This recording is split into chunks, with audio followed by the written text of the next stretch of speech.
chers amis, Shavua Tov.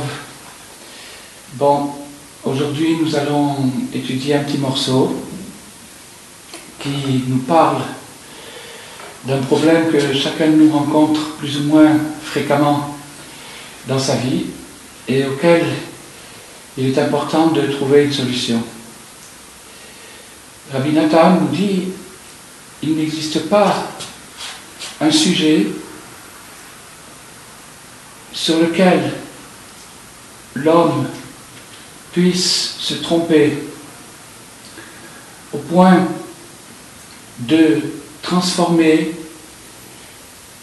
une attitude négative en quelque chose de bon, c'est-à-dire une illusion, de croire à propos de quelque chose qui est mal, que c'est bien. C'est un des artifices qu'utilise la force négative, la tentation, pour nous détourner, de nous faire croire qu'on va faire quelque chose de bien, alors qu'en vérité, c'est quelque chose de mal. C'est la ruse. Donc, il n'y a pas un point sur lequel la ruse s'exerce et pour abuser, pour tromper les gens, comme la dispute, la discorde. C'est là où le rusé, le malin, celui qui nous tente, s'appelle un danseur. Il danse carrément et sa danse consiste à une mascarade, c'est-à-dire à se faire passer pour quelqu'un de bien, alors qu'en vérité, il a de mauvaises intentions. Quelles sont ses méthodes? Quelles sont ses intentions? Il incite l'homme à chercher des querelles à son prochain. Son prochain, ça peut être son voisin, ça peut être quelqu'un, un collègue du travail, ça peut être un concurrent, ça peut être quelqu'un qu'on rencontre de temps en temps, ça peut être quelqu'un de plus proche, quelqu'un de notre famille, ça peut être sa propre épouse, ou son propre mari, ou ses enfants, ou ses parents, c'est-à-dire les gens à qui on a affaire. Donc, les gens à qui on a affaire, puisqu'on a affaire à eux, il y a sûrement quelque chose de positif dans cette relation. Elle peut apporter un complément à chacun des membres de la relation. Et le mauvais côté, qui n'est pas intéressé du tout à nous voir progresser, à nous voir se compléter, va introduire en nous un mauvais esprit. Mais ce mauvais esprit, au lieu de le manifester directement en lui disant va lui chercher des histoires, cherche-lui des complications, fais-lui, embête-le, au lieu de nous inciter directement comme ça, au contraire, il va se déguiser d'une manière hypocrite, comme si ce qu'on voulait en vérité, c'est son bien, ou le bien de la cause, ou notre bien. Et il va nous inciter à ne voir chez cette personne que des aspects négatifs. Ça, c'est quelque chose de bien connu, qu'il n'y a personne sur terre qui n'a pas de défaut. Mais nous, notre travail à nous, c'est de ne pas regarder les défauts des gens, mais seulement de se concentrer sur leur aspect positif, sur ce qu'il y a de bien en eux.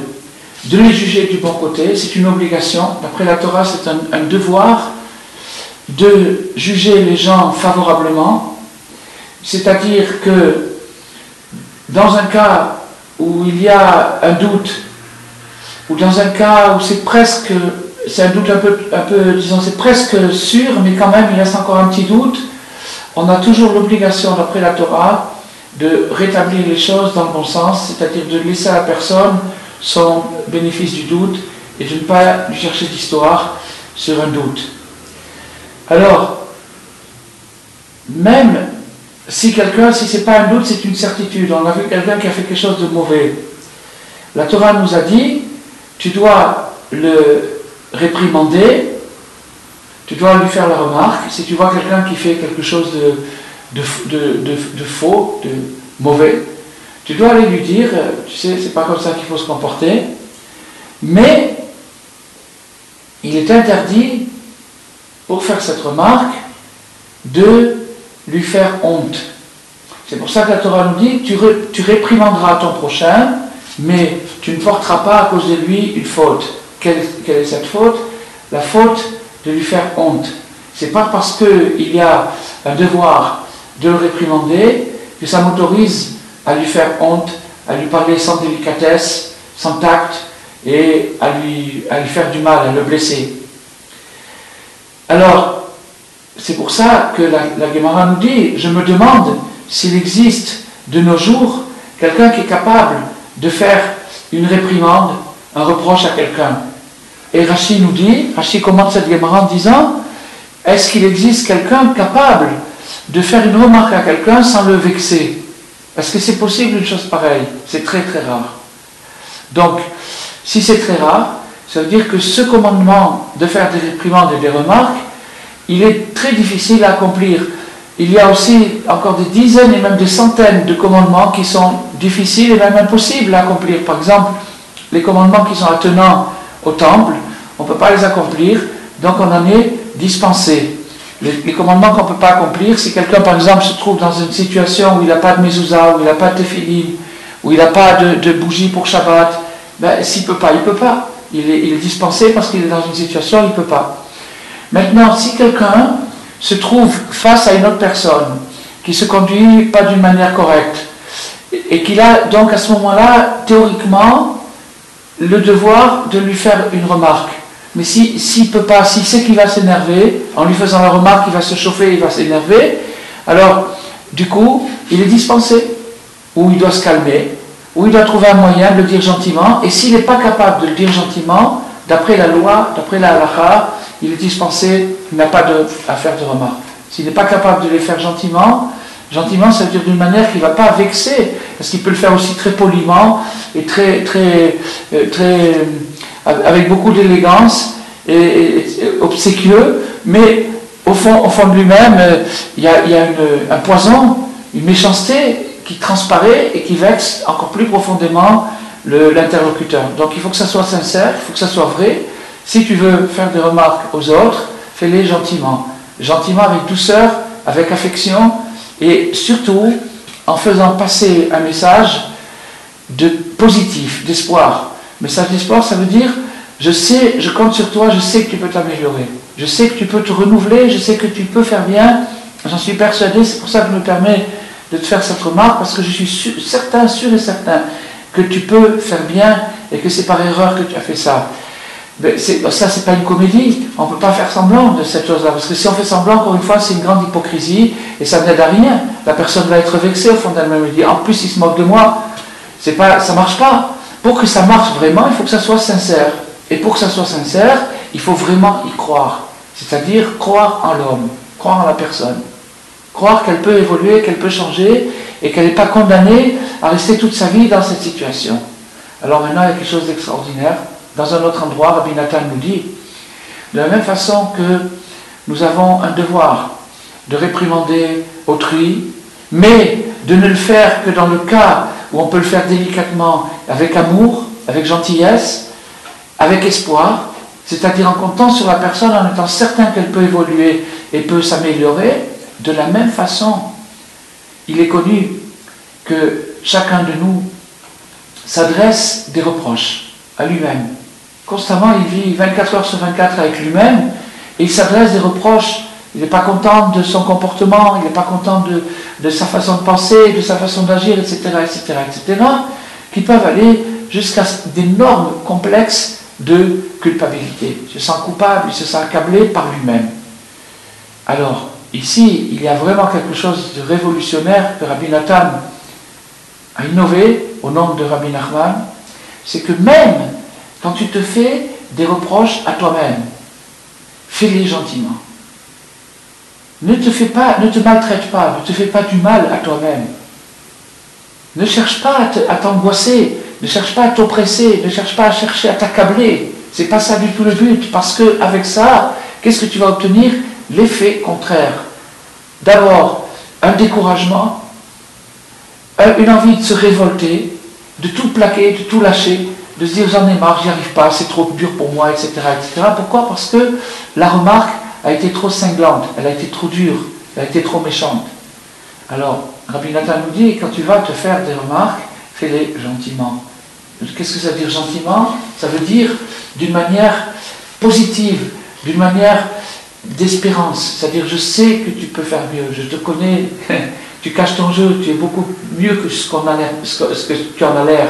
À soi-même, on doit se dire ça, et on doit le dire aux autres aussi. Et une personne qui l'exerce avec lui-même pourra plus facilement l'exercer avec les autres. Parce que quelqu'un qui se massacre constamment et qui se fait des reproches et de la culpabilité à longueur d'année, celui-là, il n'aura pas pitié sur quelqu'un d'autre, sur sa pauvre épouse ou sur ses enfants. Il les embêtera tout le temps, sans arrêt, il leur cherchera des querelles et des défauts. Rabbi Nachman est venu pour nous guérir de toutes ces maladies de l'exil. Ces maladies de l'exil, on les traîne par des siècles et des siècles d'influence du moralisme, de toutes sortes de tendances moralistes qui ne sont pas du tout l'esprit de la Torah. L'esprit de la Torah, c'est un esprit prophétique. L'esprit prophétique consiste à voir plus le virtuel que l'actuel. L'actuel n'est que passager. Le temps passe, il passe comme une illusion. Mais le virtuel, c'est-à-dire l'immense potentiel qui se trouve dans le cosmos, dans le monde, c'est quelque chose qui un jour va nous surprendre par des merveilles. La même chose pour l'homme. L'homme virtuel, l'homme possible, potentiel, qui existe en chacun de nous, et qui pourrait développer quelque chose de fabuleux, quelque chose d'extraordinaire, c'est ça que les prophètes nous invitent à voir et à regarder. Et alors à ce moment-là, on ne se laissera pas rouler par soi-même, de s'imaginer que c'est une bonne action de chercher des noix aux gens, de les embêter, de les persécuter, même quand il s'agit de les réprimander. Parce qu'on se rendra compte que ce qu'il faut, c'est donner aux gens confiance et espoir. C'est un chant nouveau, le chant du renouveau, c'est-à-dire je chante à la personne sa beauté potentielle, intérieure, virtuelle, ce qu'elle peut devenir. Je vois, je capte, on peut le voir, tout le monde peut y arriver. Il suffit de fréquenter l'école de Rabbi Nachman. Quand on fréquente cette école, on se rend compte, on voit la beauté des gens, on voit le potentiel, on voit ce qu'il y a en puissance chez les gens, et qui est juste en leur rappelant, en leur disant, se réveille. Pour terminer, une petite histoire. Quand la Gemara nous dit, je me demande, c'est Rabbi Akiva, au nom de Rabbi Akiva, je me demande s'il existe dans cette génération quelqu'un qui soit capable de faire des remarques. En vérité, Rabbi Akiva, qui était très humble, très modeste, voulait sous-entendre que s'il en existe un, c'est lui. Mais il ne pouvait pas le dire ouvertement à cause de sa modestie, et donc il l'a fait sous-entendre sans le dire ouvertement. D'où on sait ça? On le sait d'une histoire très très belle. Il y avait une fois, à l'époque de Rabbi Akiva, un autre rabbi, un des collègues de Rabbi Akiva, pas moins grand, qui s'appelait Rabbi Tarfon. Rabbi Tarfon, à part d'être un des géants du Talmud, était aussi un très grand riche. Il avait énormément d'argent. Il habitait dans un village peut-être de Galilée, et il était bien sûr le plus riche, et il était immensément riche. Et Rabbi Akiva s'était rendu compte que, d'après le calcul entre la fortune colossale de Rabbi Tarfon et la situation des pauvres qui habitaient dans sa région, il y avait un petit décalage.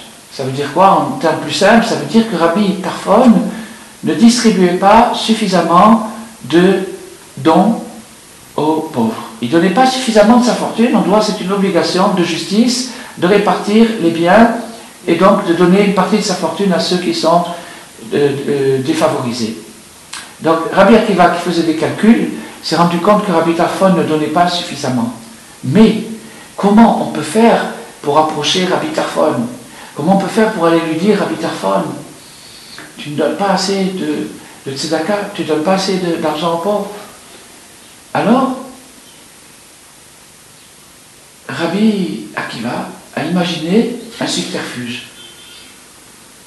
Il est allé voir Rabbi Tarfon, il lui a dit, Rabbi, est-ce que ça t'intéresserait que de temps en temps, tous les deux, on se rencontre pour étudier les psaumes? Les psaumes? En général, quand les gens étudient ensemble, ils font un morceau de Gemara, de la Mishnah, peut-être du Chumash, ils font quelque chose, c'est ça, c'est ce qu'on est habitué de la Kabbalah. Mais les psaumes, c'est très rare. Alors l'idée lui a tellement plu, elle était tellement sympathique, surtout que Rabbi Akiva était un grand expert dans les psaumes et dans la méditation. Les 40 ans pendant lesquels il était berger, il ne les a pas passés seulement à jouer du pipeau, il a aussi médité profondément. C'était un homme très très très proche de Dieu, seulement il lui manquait la connaissance de la Torah orale. Donc Rabbi Akiva, qui était si fort que ça et qui maintenant a acquis la connaissance de la Torah orale et qui propose à Rabbi Tarfon une séance régulière d'études dans le psaume, c'est intéressant, et donc ils se sont mis à faire cette séance. Ils ont fait cette séance, ça a duré. Vous pensez bien que des gens comme ça, quand ils prennent un verset, ils peuvent rester des mois et des mois sur un verset, le décortiquer, l'approfondir, trouver des secrets, trouver des mystères, des analogies, des symboles. Bref, ça a duré longtemps. Jusqu'au jour où ils sont arrivés à un verset qui dit « Il a une immense fortune dans sa maison et sa justice reste là. » Mais sa justice, on peut le dire, sa justice, on peut dire aussi la tzedaka, c'est-à-dire le fait de donner aux autres. Une allusion pour dire il a beaucoup d'argent, mais qu'est-ce qui se passe avec les dons des pauvres? Cette allusion était si fine, si délicate et si discrète que Rabbi Tarfon l'a quand même capté, mais il l'a capté avec satisfaction. Il ne s'en est pas vexé, il ne s'en est pas offusqué, il a compris, il a décanté. Il a reçu le message, il a décanté gentiment, il l'a accroché sur le verset, et il a vu qu'il y avait chez lui un potentiel économique inexploité. Il a une fortune qui n'est pas utilisée comme elle devrait l'être. Il a pris Rabbi Akiva et il l'a embrassé. Il a dit « Merci, mon maître. Tu m'as appris quelque chose. Tu m'as aidé à devenir meilleur. » C'est dans ce sens-là que Rabbi Nachman nous invite à faire des remarques aux gens avec une délicatesse, avec beaucoup de patience, en remettant à demain si aujourd'hui je suis fatigué, ou si je suis un peu énervé, ou si l'autre n'est pas réceptif. Et vous savez qu'il y a des signes qui s'appellent le langage du corps. Quand les gens sont comme ça, quand ils sont recroquevillés, c'est pas le moment de leur parler. Quand ils ont une tension sur le visage, c'est pas le moment, ils sont pas ouverts, ils sont pas réceptifs. Attendons le moment venu, et à ce moment-là, on pourra faire passer le message enveloppé dans une parabole, dans une image, dans une blague, dans quelque chose qui va ouvrir leur cœur et surtout leur faire passer le message du chant nouveau. Le message du chant nouveau, ça veut dire tu es capable de te renouveler intégralement à la seconde. Tu n'es pas condamné. Tu n'es pas obligé de rester toute ta vie tel que tu es. Voilà. C'était ça, le message d'aujourd'hui, qui peut nous sauver de beaucoup de déconvenues. Surtout quand Rabbi Nathan nous explique ici que la pire des choses c'est la dispute, la discorde, la querelle. C'est ça qui empêche le temple d'être reconstruit, c'est ça qui empêche la rédemption. Donc chaque pas vers la paix, chaque pas vers l'harmonie va faire anticiper, va rapprocher la rédemption, et c'est ce que nous souhaitons. Voilà, à bientôt.